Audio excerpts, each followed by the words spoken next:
నెల 11న తెలంగాణ కేబినెట్ భేటీ సమావేశం జరగనుంది. లోక్సభ ఎన్నికలతో పలు శాఖలు హామీలు అమలుపై చర్చించనున్నారు. 6 గ్యారెంటీల్లో ఇప్పటికే 3ని అమలు చేస్తున్నారు. దశల వారీగా మిగతా వాటిని కూడా అమలు చేయనున్నారు. అసెంబ్లీ ఎన్నికల్లో విజయం సాధించిన కాంగ్రెస్ లోక్సభ ఎన్నికల్లోనూ అదే ఊపును కొనసాగించాలని ప్లాన్ చేస్తుంది. లోక్సభ ఎన్నికల షెడ్యూల్ విడుదలకు ముందు జరుగుతున్న ఈ కేబినెట్ సమావేశం రాజకీయ ప్రాధాన్యం సంతరించుకుంది. ఎన్నికల వ్యూహాలపై మంత్రులకు సీఎం రేవంత్ దిశానిర్దేశం చేసే అవకాశం ఉంది.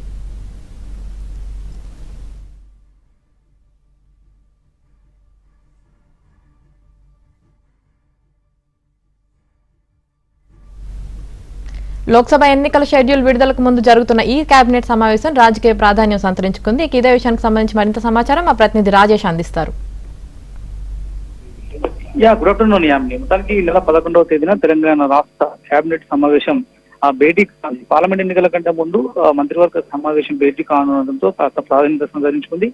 6 గ్యారంటీ స్కీముల అమల్లో భాగంగా 13 పథకాలకు సక్సెస్ఫుల్ గా అమలు చేస్తామని చెప్పేసి అధికారంలోకి కాంగ్రెస్ పార్టీ ఇప్పటి వరకు 4 స్కీములకు సంబంధించిన విషయంలో ముందుకు వెళ్తా ఉంది. మిగిలినటువంటి 2 స్కీములకు సంబంధించిన అంశంలో ఈ పార్లమెంట్ ఎన్నికల కంటే ముందు ప్రధానంగా తెలంగాణలో ఉన్నటువంటి బెనిఫిషరీస్ కి దాదాపు 1.5 పైగా మంది బెనిఫిషరీస్ గవర్నమెంట్ వెల్ఫేర్ స్కీమ్స్ ద్వారా లబ్ధి పొందుతున్నటువంటి పరిస్థితి. కాబట్టి పార్లమెంట్ ఎన్నికలు కాంగ్రెస్ పార్టీకి అత్యంత ప్రెషియస్ గా మారినటువంటి పరిస్థితి. సో దానిలో భాగంగా ఇప్పటికే బీఆర్ఎస్ వర్సెస్ కాంగ్రెస్ పార్టీ మధ్య పొలిటికల్ రైవాలిటీ నడుస్తున్నటువంటి నేపథ్యంలో తెలంగాణలో ఉన్నటువంటి 17 లోక్సభ స్థానాలకు సంబంధించిన విషయంలో కాంగ్రెస్ పార్టీ ఎలాగైనా 10కి పైగా స్థానాలు గెలుచుకోవాలని చెప్పేసి భావిస్తా ఉంది.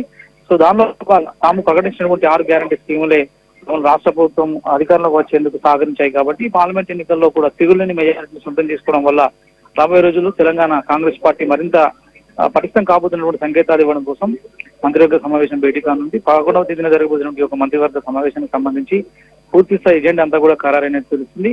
మంత్రివర్గ సమావేశంలో తీసుకోబోయే నిర్ణయాలు ఏవైతే ఉంటాయో ఆ నిర్ణయాలకు అనుగుణంగా పార్లమెంట్ ఎన్నికల షెడ్యూల్ కంటే ముందే విధి విధానాలన్నింటినీ కూడా పూర్తి స్థాయిలో అమలు చేసి క్షేత్రస్థాయిలో బెనిఫిషరీకి అందించాలనే అంశంలో భాగంగా 11వ తేదీన మంత్రివర్గ సమావేశం భేటీ కానుంది. ఆ భేటీ అఫీషియల్ గా సీఎం నుంచి ఎలాంటి ప్రకటన విలువలేదు కానీ 11వ తేదీన దాదాపు మంత్రివర్గ సమావేశం ఉండే అవకాశం ఉన్నట్టు సెక్రటరీ వర్గాల్లో చర్చ అనిపిస్తుంది. సో ఓవరాల్ గా ఈ యొక్క పార్లమెంట్ ఎన్నికల కంటే ముందు జరుగుతున్నటువంటి మంత్రివర్గ సమావేశం కాబట్టి దీనికి అత్యంత ప్రాధాన్యత సంతరించుకున్నటువంటి పరిస్థితి ఉంది.